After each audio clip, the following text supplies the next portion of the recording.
Hai, selamat datang ya. Silakan duduk ya.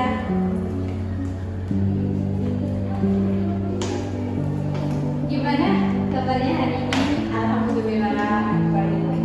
Perjalanannya tadi gimana? Alhamdulillah lancar-lancar walaupun macet sedikit. Oh iya, alhamdulillah ya. Sekarang kita udah bisa ketemu pada sesi konseling. Iya. Oke, dengan Siti Nadiza Samina, benar? Iya. Oh iya. Nama panggilannya siapa? Nadiza. Oh iya, jadi saya di sini yang akan menemani kamu pada sesi konseling kita pada pagi hari ini. Saya Ina Yamtia. Anggap aja saya ini teman cerita kamu dan kamu bebas cerita apa aja. Dan semua yang kamu ceritakan akan kami jaga kerahasiaannya.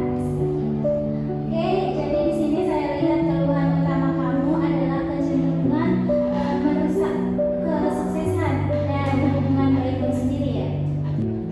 Bisakah kamu menceritakan insiden yang paling membuat kamu terganggu? Baru 2 minggu yang lalu saya mengajukan pengunduran diri dari pekerjaan saya. Padahal saya itu suka banget sama pekerjaan ini. Tapi saya tuh mulai merasa cemas luar biasa. Saya ngerasa saya nggak pantas ngedapetin ini gitu. Jadinya ini tuh udah 4 kali saya lakukan di 6 tahun terakhir ini. Saya selalu Cemas luar biasa. Apa yang paling membuat kamu merasa cemas luar biasa saat kamu berada di puncak? Apakah kamu takut gagal atau ada hal lain? saya merasa takut bahwa saya merasa kalau saya sukses, orang-orang bakal melihat kalau saya itu tidak tidak mampu seperti yang mereka perkirakan gitu. Tapi di sisi lain saya juga merasa kalau saya pergi, saya merasa lebih buruk. Baik, kita akan coba melakukan asosiasi singkat ya.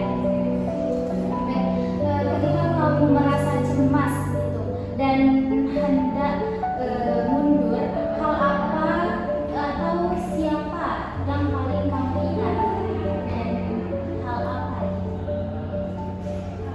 Saya teringat dengan ibu saya.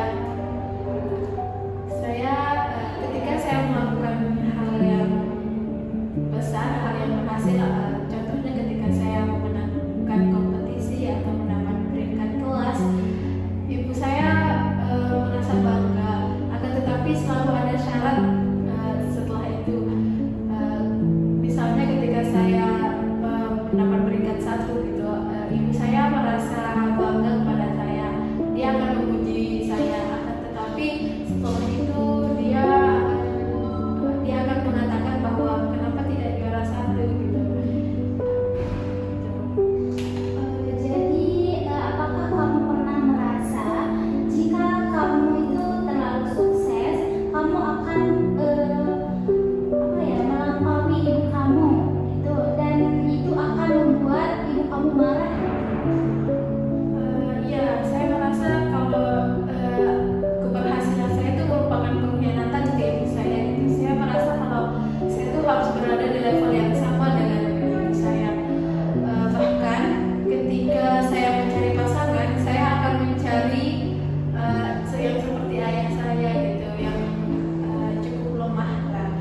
Kemudian ketika pasangan saya ini sudah mulai berhasil, sudah mulai kuat, saya biasanya akan meninggalkan. Jadi Nat, kamu tidak hanya merusak keadaanmu, tapi hubunganmu juga gitu.